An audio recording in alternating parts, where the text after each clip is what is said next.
la voix de Dieu. Pourquoi Dieu veut nous parler? Pourquoi son désir, c'est de nous parler à nous, de nous dire des choses? Parce que simplement, Dieu nous connaît intimement. Et j'aimerais terminer avec ça. Sachez, mes amis, que Dieu vous connaît intimement. Il vous connaît. Et j'aime bien ce passage-là, hein, de Matthieu 10, verset 30. Il est dit quoi? Et même les cheveux de votre tête sont tous comptés. Pourquoi Dieu nous parle? Il nous connaît intimement. Dieu parle à des gens qu'il connaît. Il nous connaît et il nous parle. Dieu me parle parce qu'il me connaît. Et Dieu te connaît et il veut te parler. Est-ce que tu veux entendre la voix de Dieu? Est-ce que tu veux écouter Dieu? Ou bien tu veux écouter les hommes? Tu veux écouter tes voisins? Il y a des femmes, elles aiment ça. Hey, voisine, tu vas marcher. À quelle heure tu vas marcher? Parce qu'elle veut encore écouter la voisine. Depuis que tu écoutes la voisine, là, regarde comment ta vie est. Hein? Ta voisine qui est irrégénérée là. Tu l'écoutes là. Regarde comment ta vie. Maintenant, tu as beaucoup de bagarres à la maison. Parce qu'elle te ment. Elle ment. Ta voisine ment. Il faut dire à ta voisine que je dis elle ment. Elle ment. Tu ne vois pas comment ta vie est gâtée, non? Ici, là, Dieu te connaît intimement. Il veut te parler. Il dit, mais même les cheveux de votre tête sont tous comptés. Moi, j'aime ma femme. Je l'aime bien. J'aime ma femme Céline. Mais une chose, je n'ai pas encore pris du temps pour compter ses cheveux. C'est ça que je n'ai pas encore fait. Mais je ne suis même pas sûr de pouvoir le faire. Mais vous savez quoi? Dieu connaît le nombre de nos cheveux. Mais pourtant, chaque jour, on a des cheveux qui tombent.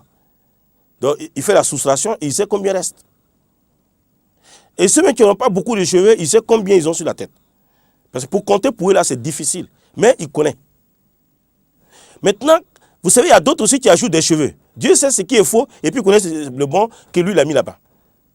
Voilà. Parce que, voilà. Quand tu mets perruque là, il ne compte pas ça. Ça, ce n'est pas pour lui. Il ne faut pas penser que Dieu compte le nombre de cheveux de tes perruques là. Non, il n'a pas besoin de ça. Tes cheveux, il connaît. Voilà.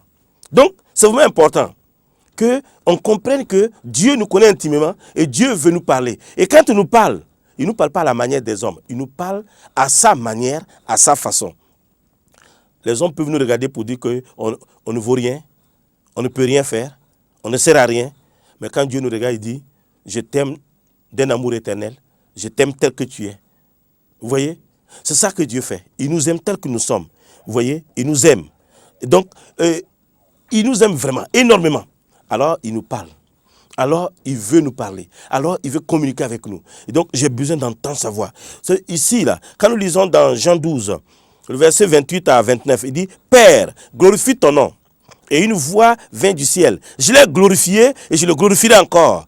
La foule qui était là et qui avait entendu disait que c'était un tonnerre. Hein? Dieu a parlé, des gens ont dit c'est un tonnerre. Comme ça, on est là dans l'église, là. Quand le pasteur finit de prêcher, à la fin du culte, on dit, mais qu'est-ce que le pasteur a dit aujourd'hui? Hey, le pasteur là. Mais qu'est-ce qu'il n'a pas? Il a parlé de l'amour. On dit, mais il a dit amour, a fait quoi? Non, il a parlé de l'amour. Notre pasteur, il parle de l'amour seulement. Ah, et puis il a dit, il faut respecter Dieu. Hein. Il ne se rappelle même pas de quoi on a parlé. Pourtant, il était là.